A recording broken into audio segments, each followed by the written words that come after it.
Hello everyone, welcome back to my channel which is learners location. कैसे हैं आप सब लोग? I hope you all are fine. आज हम अपना नेक्स्ट क्वेश्चन करेंगे। ये क्वेश्चन है बिलव्ड का, as a womanist neo slave narrative. ठीक है, ये क्वेश्चन जो है 16 मार्क्स के लिए बहुत ज़्यादा इंपॉर्टेंट क्वेश्चन है। आप अपना ये क्वेश्चन यहाँ से कंप्लीट कर सकते हैं। तो इसकी जो बिलव्ड की जो राइटर थी वो टोनी मॉरिसन थी। वो कौन थी? एक अमेरिकन नॉवलिस्ट थी, एसेस थी, एडिटर थी और जो कॉलेज में प्रोफेसर भी थी। She is much concerned about the projecting the history of colonization of blacks as she is with the requirements of the crafts of fiction. किसके बारे में लिखती थी? ब्लैक्स के कोलोनाइजेशन के बारे में लिखती थी। Critics have look at the whole issue from different perspectives and it is relevant to look at the whole issue in a critical and dispassionate manner. Toni Morrison जो थी author of the novel takes up the theme of trade in slavery, its pernicious consequences, the effect on the slaves and their discontent, laying stress on its dehumanizing effect on the blacks community. She depicts the horror of slavery in its most intimate violations, the violations of family trust between mother and child.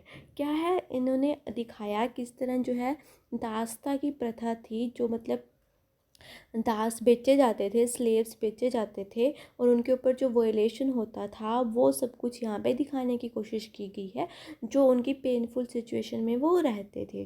ठीक है, तो सेठी जो थी वो chief character थी।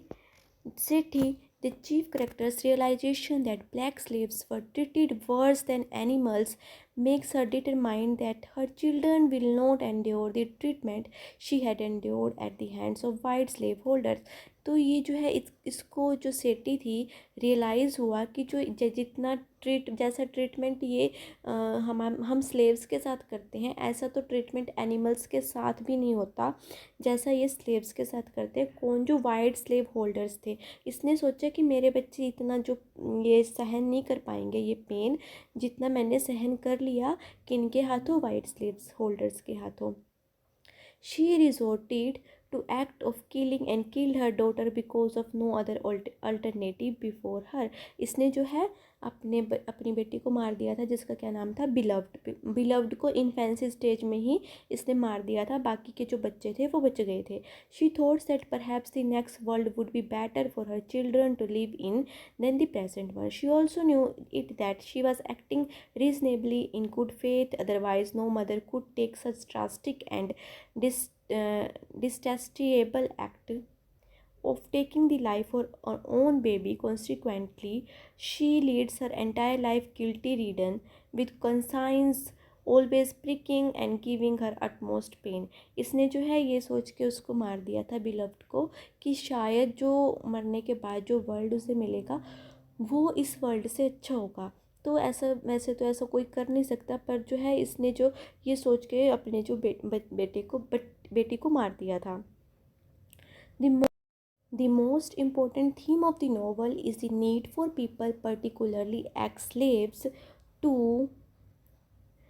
deal with their painful past, which may heal their psyche wounds. The theme has been developed and presented through the painful story of Sethe. किसके story के through दिखाई गई है ये जो फीलिंग है, ये जो दर्द है स्लेव्स का? सेठी की स्टोरी के थ्रू दिखाई गई है, जो एक एक्स स्लेव थी और फीमेल थी, जो उसकी जो एक्सपीरियंस था, she has been experienced the trauma of life, being a female slave subjected to atrocities of torture, physical, mental, and spiritual, that renders her life more pathetic.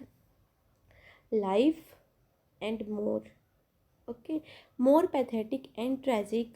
For killing her own daughter, she spent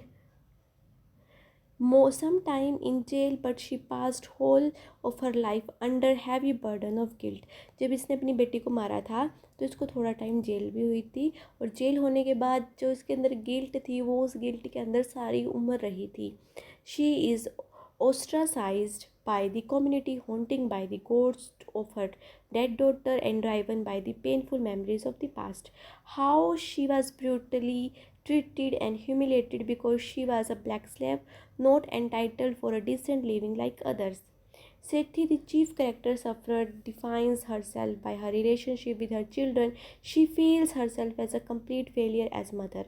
As a matter of fact, slavery defines Sethi and her children as a property with a price tag on it.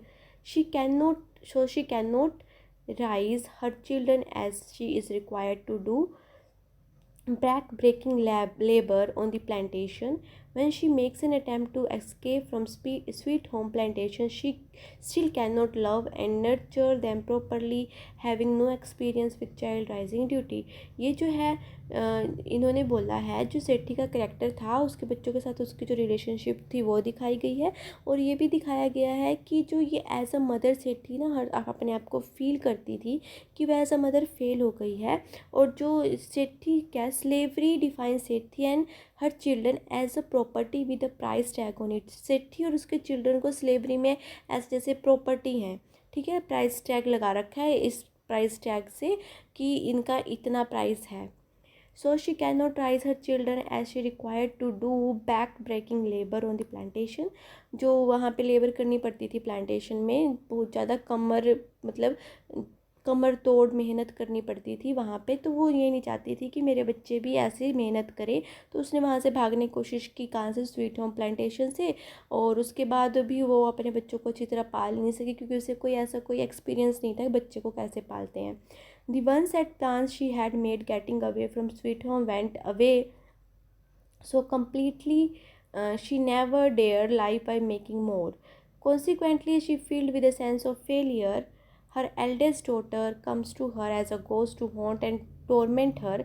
Her son deserted her because she is still not reliable and dependable mother and could kill them like their sister beloved. Her youngest daughter Denver, who fears her and cannot trust her, Stampede declares to Polly when comes to know about murder, she ain't crazy.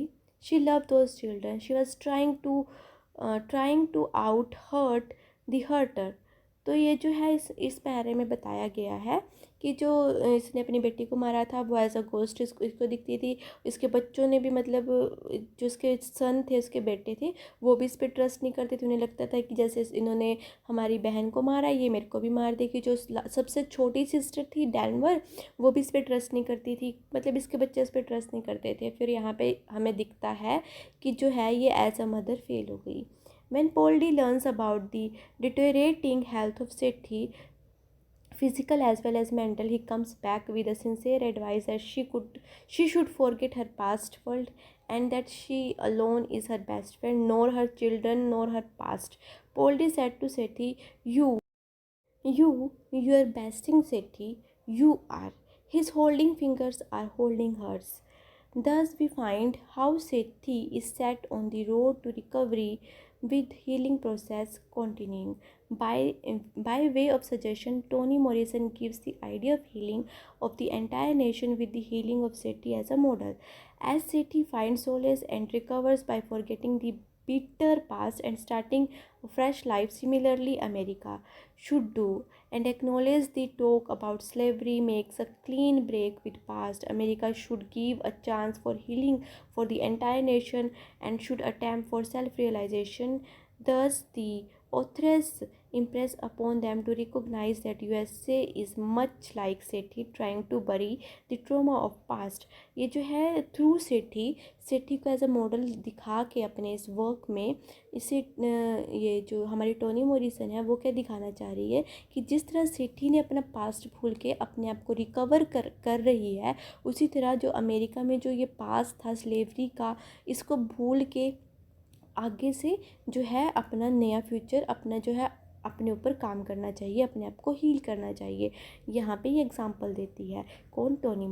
Authors has successfully brought out the horrible state of affairs so fair black slaves concerned through the various incidents and characters। पोल्डी जो अनंतर example था system of slavery का, उसने भी ह्यूमिलेशंस and hardships को face किया था, उसने भी वर्क किया था लाइक बीस्ट, पशुओं की तरह उसने वर्क किया था। ये जो मिस्टर गार्नर है, इसने जो है आयरन की जो चेन है उसके गले के आयरन कॉलर बना के उसके गले के आसपास जो है पहना रखी थी और उसकी बॉडी को चेन कर रखा था, बांध रखा था.